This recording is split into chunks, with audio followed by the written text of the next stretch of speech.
ये सब इन्हीं गुट के सदस्य हैं। चाहे राम रहीम हो, चाहे आसाराम हो, चाहे झांसाराम हो, सब ये भाजपा के समर्थक हैं, वो इसी गुट के सदस्य हैं। भाजपा वाले ही समर्थक थे ये आसाराम के।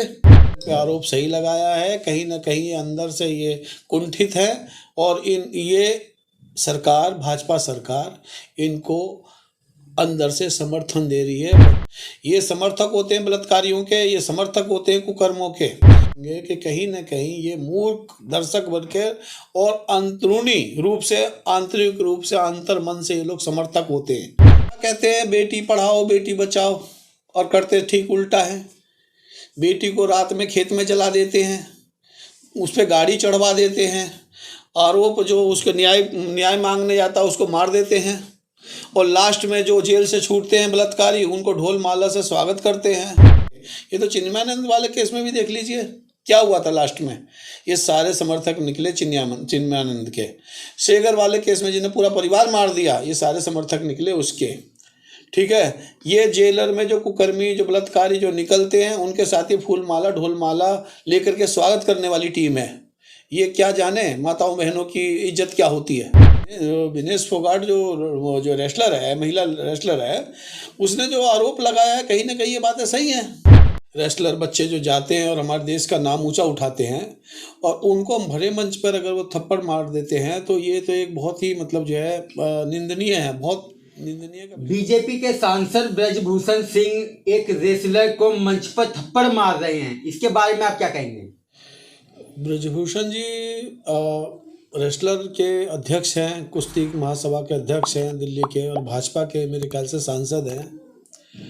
और अगर वो किसी रेसलर को अगर वो थप्पड़ मार देते हैं मंच पे, तो इसका मतलब है कि उनकी जो है स्थिति, मनोस्थिति को आप समझ सकते हैं कि कितने आक्रोशित हैं वो, कि मंच पर किसी अपने खिलाड़ी को, जो हमारे लिए गौरव की बात है, जो ओलंपिक में खिलाड़ी रेसलर बच्चे जो जाते हैं और हमारे देश का नाम ऊंचा उठाते हैं, और उनको हम भरे मंच पर अगर वो थप्पड़ मार देते हैं तो ये तो एक बहुत ही मतलब जो है निंदनीय है, बहुत निंदनीय का विषय है।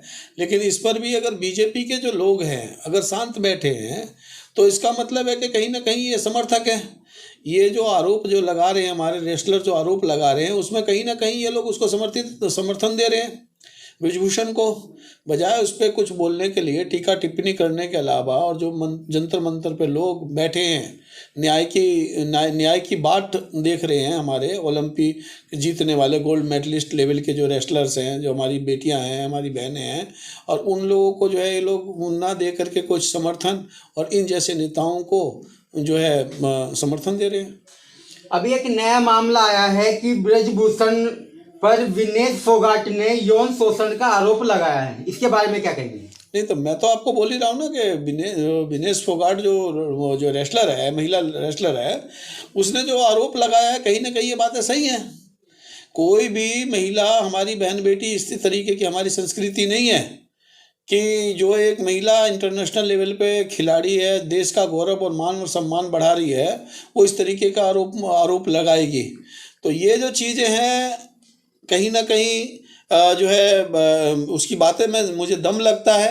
और आप देख रहे हैं कि 3 दिन से वो लोग बैठे हैं, धरना प्रदर्शन कर रहे हैं, लेकिन कोई भी बीजेपी का सांसद वहाँ पे नहीं पहुँच रहा है किसी भी तरीके की कुछ। वो देखिए, ये लोग उसको समर्थन देंगे जो ढोंग फैलाएंगे, जो पाखंड फैलाएंगे, दुनिया भर की बात इधर उधर करेंगे। ये तो चिन्मयानंद वाले केस में भी देख लीजिए क्या हुआ था लास्ट में।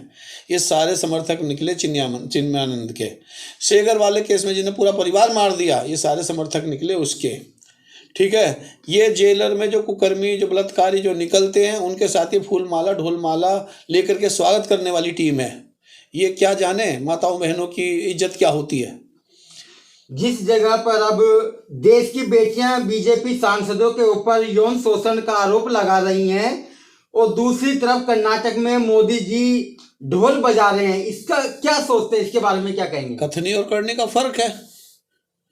ये कथनी और करने का फर्क है। ये क्या कहते हैं बेटी पढ़ाओ बेटी बचाओ और करते ठीक उल्टा है। बेटी को रात में खेत में जला देते हैं, उस पर गाड़ी चढ़वा देते हैं, आरोप जो उसको न्याय मांगने जाता है उसको मार देते हैं, और लास्ट में जो जेल से छूटते हैं बलात्कारी उनको ढोल माला से स्वागत करते हैं। ये जो बातें कहते हैं ये लोग ठीक उसका उल्टा करते हैं। ये इसका ठीक उल्टा करते हैं लोग। इंसाफ की मांग को लेकर विनेश फोगाट जनता मंच पर धरना दे रही है, तो क्या लगता है कि उनको इंसाफ मिल पाएगा बीजेपी की सरकार में? इस सरकार में तो कोई असंभव है।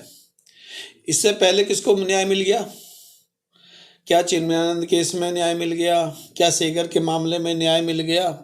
क्या जो पहले जो जेल में से जो छुटे उनके उस मामले में न्याय मिल गया? बलात्कार का केस हो या जिसको जिंदा जला दिया गया हो, इस सब केसों में आप देखेंगे कि कहीं ना कहीं ये मूर्ख दर्शक बनकर और अंतरूनी रूप से, आंतरिक रूप से, अंतर मन से ये लोग समर्थक होते हैं। ये समर्थक होते हैं बलात्कारियों के, ये समर्थक होते हैं कुकर्मों के।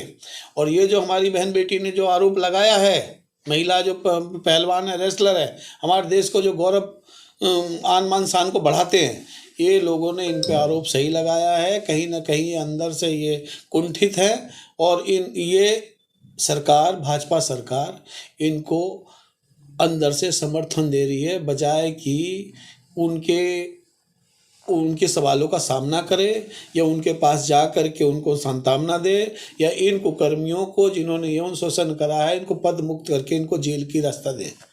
अभी एक फिलहाल में एक मामला आया है कि आसाराम को पैरोल पर छोड़ दिया गया है, इस बारे में आप क्या कहेंगे? अरे भैया, ये धन कुबेर है। आसाराम हो गए, राम रहीम हो गए, ये धन कुबेर है। इन्हें बार बार पैरोल पे छोड़ा जाएगा। इनसे ये लोग तो भैया धन कुबेरों को कहाँ ये जेल में रखेंगे?